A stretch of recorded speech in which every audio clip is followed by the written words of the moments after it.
नमस्कार। आज का टॉपिक है how to cure migraine naturally, how to get rid of migraine attacks. Migraine एक मेडिकल कंडीशन है जिसमें सीवियर हेडेक्स होते हैं, बार बार हेडेक्स होते हैं और कुछ और भी इसके अकम्पनिंग सिम्टम्स होते हैं। माइग्रेन का एपिसोड एक टाइप का हेडेक होता है।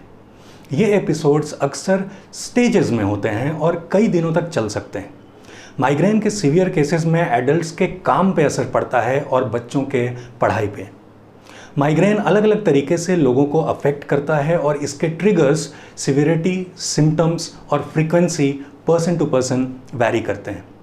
कुछ लोगों को हर हफ्ते एक एपिसोड हो जाता है, कुछ को हर महीने और कुछ लोगों को ओकेजनली माइग्रेन के एपिसोड्स होते हैं। माइग्रेन के ऊपर साइंटिफिक स्टडीज़ के मुताबिक 19% महिलाएं और 9% पुरुष माइग्रेन से पीड़ित हैं।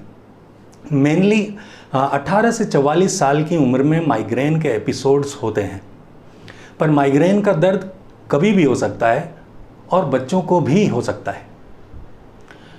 माइग्रेन के सिम्टम्स स्टेजेस में होते हैं। पहला स्टेज है हेडेक से पहले वाला स्टेज। माइग्रेन के सिम्टम्स हेडेक शुरू होने से कुछ घंटे या कुछ दिन पहले ही शुरू हो जाते हैं। इसको माइग्रेन का प्रोड्रोम कहते हैं। Prodrome is an early symptom indicating the onset of a disease और इलनेस। फॉर एग्जाम्पल, बुखार आने से पहले एनर्जी कम होना बुखार का प्रोड्रोम है। माइग्रेन के प्रोड्रोम में इमोशनल चेंजेस हो सकते हैं, जैसे कि डिप्रेशन या चिड़चिड़ापन। इसके अलावा जम्भाई आना, चक्कर आना, प्यास लगना, फ्रीक्वेंट यूरिनेशन और लाइट और साउंड के प्रति सेंसिटिविटी का बढ़ जाना भी माइग्रेन का फर्स्ट स्टेज सिम्टम या प्रीड्रोम हो सकता है।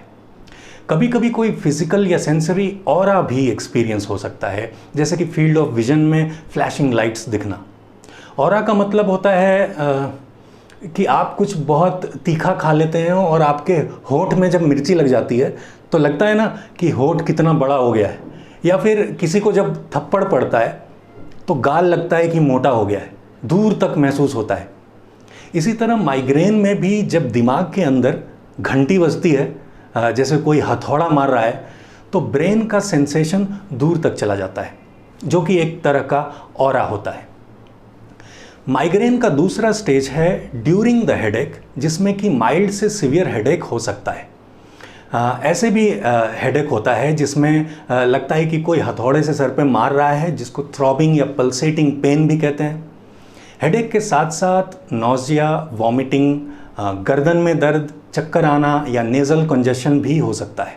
और माइग्रेन का तीसरा स्टेज है हेडेक बंद होने के बाद का स्टेज, जिसमें जनरली थकान और चिड़चिड़ापन अगले 2 दिन तक रहते हैं। तीसरे स्टेज को माइग्रेन का हैंगओवर भी कहते हैं। कुछ और कॉमन फीचर्स होते हैं माइग्रेन के, जैसे कि फिजिकल एक्टिविटी या एक्सरसाइज के दौरान सर दर्द का बढ़ जाना, सर दर्द की वजह से डेली एक्टिविटीज़ में बाधा पड़ना और लाइट और साउंड के प्रति सिस्टम का ज़्यादा सेंसिटिव हो जाना। यूजुअली गर्मी या ठंड लगना, स्वेटिंग, दर्द, डायरिया। माइग्रेन के एपिसोड एक टिपिकल हेडेक से अलग होता है। माइग्रेन के दर्द की फीलिंग काफ़ी अलग होती है और इसके बहुत सारे अलग अलग कॉजेज़ होते हैं। आपके अपने माइग्रेन अटैक्स को समझने के लिए आपको कुछ पॉइंट्स को कम से कम 8 हफ्तों तक नोट डाउन करना चाहिए। हर बार जब आपको हेडेक होता है, आपको कुछ पॉइंट्स को नोट डाउन करने चाहिए, जैसे कि सिम्टम के स्टार्ट होने का time, possible triggers, for example stress की वजह से हुआ, मेंस्ट्रुएशन की वजह से या किसी और वजह से। हेडेक की सिवियरिटी क्या है, 0 to 10 के स्केल पे कितना है, क्या कोई और सिम्टम है, ये सिम्टम्स कितने समय तक चलते हैं, माइग्रेन का कोई नोटिसेबल इंडिकेटर है कि नहीं, जैसे कि ऑरा, और क्या कोई मेडिसिन आप लेते हैं जिसका साइड इफ़ेक्ट में हेडेक शुरू हुआ। अब बात करते हैं कॉजेज़ और ट्रिगर्स की। एक्सपर्ट्स का मानना है कि ब्रेन में कुछ चेंजेस होने की वजह से माइग्रेन का अटैक होता है, जिसका असर आपके ब्रेन पर 3 तरीके से पड़ता है। पहला, जिस तरीके से ब्रेन के नर्व्स कम्युनिकेट करते हैं। दूसरा, ब्रेन का केमिकल बैलेंस। और तीसरा, ब्रेन के ब्लड वेसल्स। जेनेटिक फीचर्स भी माइग्रेन अटैक के केस में रोल प्ले करते हैं। जिसका मतलब है कि माइग्रेन की फैमिली हिस्ट्री माइग्रेन का एक कॉमन रिस्क फैक्टर है। माइग्रेन के triggers person to person vary करेंगे। माइग्रेन के कुछ कॉमन ट्रिगर्स होते हैं, जैसे कि hormonal changes, for example hormonal change during menstruation. Emotional triggers जैसे कि स्ट्रेस, डिप्रेशन, एंजाइटी या एक्साइटमेंट। कुछ डाइटरी ट्रिगर्स भी होते हैं, including alcohol, caffeine, chocolate, nuts और सिट्रस फ्रूट्स। कुछ मेडिसिन्स भी माइग्रेन के ट्रिगर्स होते हैं, जैसे कि sleeping pills, hormone replacement therapy और बर्थ कंट्रोल पिल्स। और एनवायरमेंटल फैक्टर्स में आ जाता है flickering screen, strong smell, second hand smoke, loud noise, humidity, packed कमरा, टेम्परेचर चेंज और ब्राइट लाइट। कुछ और पॉसिबल ट्रिगर्स होते हैं, जैसे कि थकान, नींद की कमी, गर्दन और कंधों का दर्द, खराब पॉस्चर, ज़रूरत से ज़्यादा physical activity, low sugar levels, भोजन अनटाइमली करने की आदत, डिहाइड्रेशन। अगर आप अपने ट्रिगर्स को पहचान के उसको अवॉइड करने की कोशिश करेंगे तो माइग्रेन के अटैक की फ्रीक्वेंसी कम होगी। अगर माइग्रेन के रिस्क फैक्टर्स की बात करें तो कुछ कॉमन रिस्क फैक्टर्स होते हैं: depression, bipolar disorder, irritable bowel syndrome, over reactive bladder, sleep disorders, obsessive compulsive disorder और एंजाइटी। खैर, मुझे लगता है माइग्रेन के ऊपर इतना इन्फॉर्मेशन काफ़ी है, क्योंकि माइग्रेन के टाइप्स, कॉजेज़, ट्रिगर्स, चाहे जितना भी स्पेशलाइज्ड इन्फॉर्मेशन आपको मिल जाए, चाहे कितना भी मैं बात कर लूँ कि एक क्रॉनिक माइग्रेन होता है, एक मेंस्ट्रुअल माइग्रेन होता है, एक हेमिप्लेजिक माइग्रेन होता है, abdominal migraine, vestibular migraine, basilar migraine भी होता है, उससे माइग्रेन आपका ठीक नहीं हो जाएगा। इसलिए अब बात करते हैं क्योर के बारे में। जब आपको माइग्रेन का अटैक आता है तो कुछ बातों का ध्यान रख सकते हैं, जिससे कि आपको रिलीफ मिलेगा, जैसे कि फ्लेक्सिबल कोल्ड पैक का इस्तेमाल करना, अपने आप को शांत और अंधकार जगह पे ले जाइए, कोशिश करिए कि नींद आ जाए। आप अंगूर खा सकते हैं, क्योंकि अंगूर में राइबोफ्लेविन होता है जो हेडेक की इंटेंसिटी को कम करेगा। एक काम और कर सकते हैं कि थोड़ा सा प्याज कूट लीजिए या मिक्सी में पीस लीजिए, उसमें 2 चम्मच दूध और आधा चम्मच हल्दी मिलाकर पेस्ट बनाइए और इस पेस्ट को फोरहेड पे लगा के आधा घंटे लेटे रहिए, फिर धो सकते हैं। इससे हेडेक में काफ़ी आराम मिलेगा। अगर आप गूगल करेंगे तो हर जगह आपको यही इन्फॉर्मेशन मिलेगी कि माइग्रेन क्यूरेबल नहीं है और इसको आपको लाइफ टाइम मैनेज करते रहना है। पर यह बात मेरी एक्सपीरियंस में झूठ है। इसके 2 कारण हैं। पहला ये कि मुझे मेरे स्कूल डेज में माइग्रेन था और ऐसे अटैक मुझे आए हैं जिसको शायद मैं वर्ड्स में एक्सप्लेन नहीं कर सकता, पर मेरा माइग्रेन बिल्कुल ठीक हो गया। अब माइग्रेन तो क्या, कभी कोई हेडेक भी नहीं होता है। और दूसरा ये कि मेरे जिस भी क्लाइंट को माइग्रेन अटैक्स आते थे वो बंद हो गए, उनके भी माइग्रेन की समस्या पूरी तरह से ठीक हो गई। मतलब मेरे अलावा कुछ और लोगों का माइग्रेन पूरी तरह से क्योर होते हुए मैंने देखा है।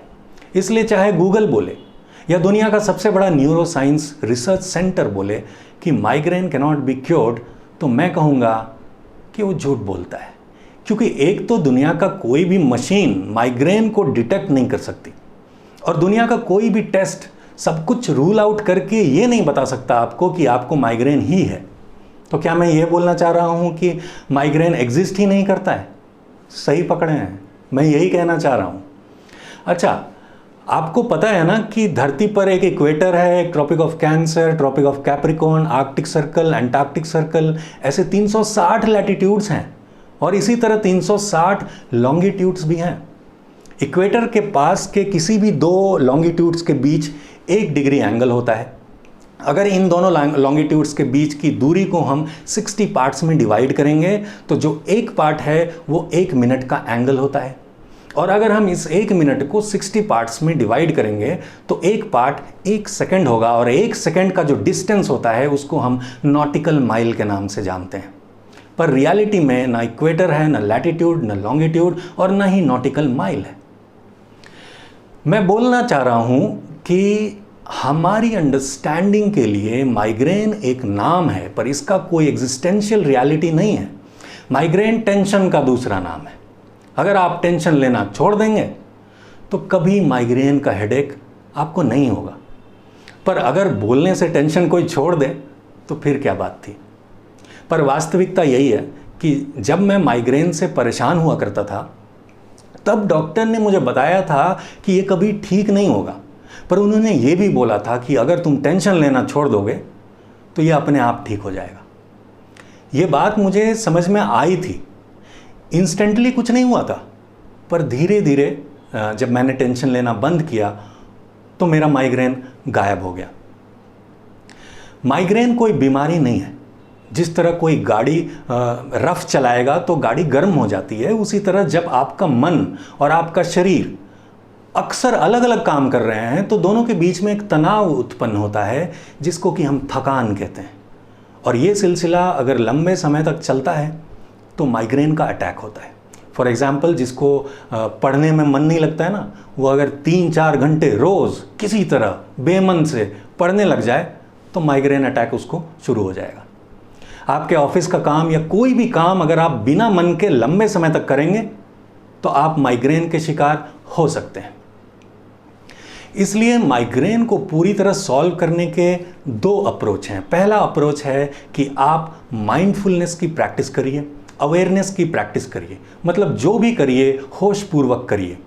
सुबह शाम 10 मिनट का ध्यान आप कर सकते हैं, ब्रीदिंग एक्सरसाइज कर सकते हैं, जैसे कि प्राणायाम, अनुलोम विलोम, नाड़ी शुद्धि, भ्रामरी। कोई भी आध्यात्मिक साधना करिए, पर टाइमली करिए और रेगुलर करिए। ये मत सोचिए कि माइग्रेन कब ठीक होगा, पर अगर आप माइंडफुलनेस की प्रैक्टिस करेंगे, अपने अंतर्मन पे ध्यान रखेंगे, तो देर सवेर आज नहीं तो कल आप देखेंगे कि माइग्रेन पूरी तरह ठीक हो गया। Consistency is the key. कोई भी मेडिटेशन करिए, पर लंबे समय तक करिए। कहीं जाने की ज़रूरत नहीं पड़ेगी, माइग्रेन अपने आप चला जाएगा। ये अप्रोच मेरा भी था और लगभग 3 से 4 साल लग गए थे टेंशन छोड़ने में, और माइग्रेन पूरी तरह से ठीक हो गया। पिछले 10 साल में मुझे माइग्रेन का अटैक एक बार भी नहीं आया है। सिंपल है, हल्का फुल्का रहता हूँ, टेंशन नहीं लेता हूँ। माइग्रेन को पूरी तरह ठीक करने का जो दूसरा अप्रोच है वो है मेडिकल न्यूट्रिशन। मतलब आपकी फिजियोलॉजी, मेंटालिटी और एनवायरनमेंट के हिसाब से अगर आप एक वेल कैलकुलेटेड बैलेंस्ड न्यूट्रिशन 2 से 3 महीने तक लेंगे तो माइग्रेन अपने आप गायब हो जाएगा। मेरे हर क्लाइंट ने इसी अप्रोच से माइग्रेन से पूरी तरह छुटकारा पाया है। इसमें टाइम कम लगता है। मेडिकल न्यूट्रिशन से आप मेडिकल न्यूट्रिशन के लिए आप मुझे कंसल्ट कर सकते हैं। आप www.padmakar.com पे जा सकते हैं। मेडिकल न्यूट्रिशन से और भी कई सारे फ़ायदे होते हैं। इससे कंप्लीट बॉडी डिटॉक्स हो जाता है, जिससे कि बीमारियों के सारे बीज बॉडी से बाहर निकल जाते हैं। सारे ब्लड पैरामीटर्स और बॉडी वेट नॉर्मलाइज हो जाते हैं। कोई और मेडिकल कंडीशन है तो वो भी ठीक हो जाते हैं। और जैसे गाड़ी की सर्विसिंग के बाद गाड़ी का परफॉर्मेंस बढ़ता है ना, ठीक वैसे ही माइंड और बॉडी की एफिशिएंसी बढ़ती है। फिर भी एक जनरल गाइडलाइन के तौर पे अगर आप अपनी डाइट में 40% फ्रूट्स, 10% स्प्राउट्स, 30% सैलड्स और 50 ग्राम ग्रीन लीव्स खाएंगे, रोज़ 20 मिनट धूप में अपनी बॉडी को रखेंगे, एनिमल प्रोडक्ट्स लेना बंद कर देंगे जैसे कि एग्स, मीट, फिश, मिल्क, घी एट्सेट्रा, तो अपने आप धीरे धीरे माइग्रेन ठीक हो जाएगा। तो उम्मीद है आज की बात आपको समझ में आई। आप जब जिस काम को कर रहे होते हैं उस काम को इन्वॉल्वमेंट और माइंडफुलनेस के साथ करिए, अवेयरनेस के साथ करिए। अगर इतना ध्यान आपने रख लिया तो केवल इतने से ही माइग्रेन ठीक हो सकती है। कोई सवाल हो तो कमेंट्स में लिखकर पूछ लीजिएगा। तो फिर मिलेंगे, तब तक के लिए स्टे हेल्दी, एंजॉय लाइफ। नमस्कार।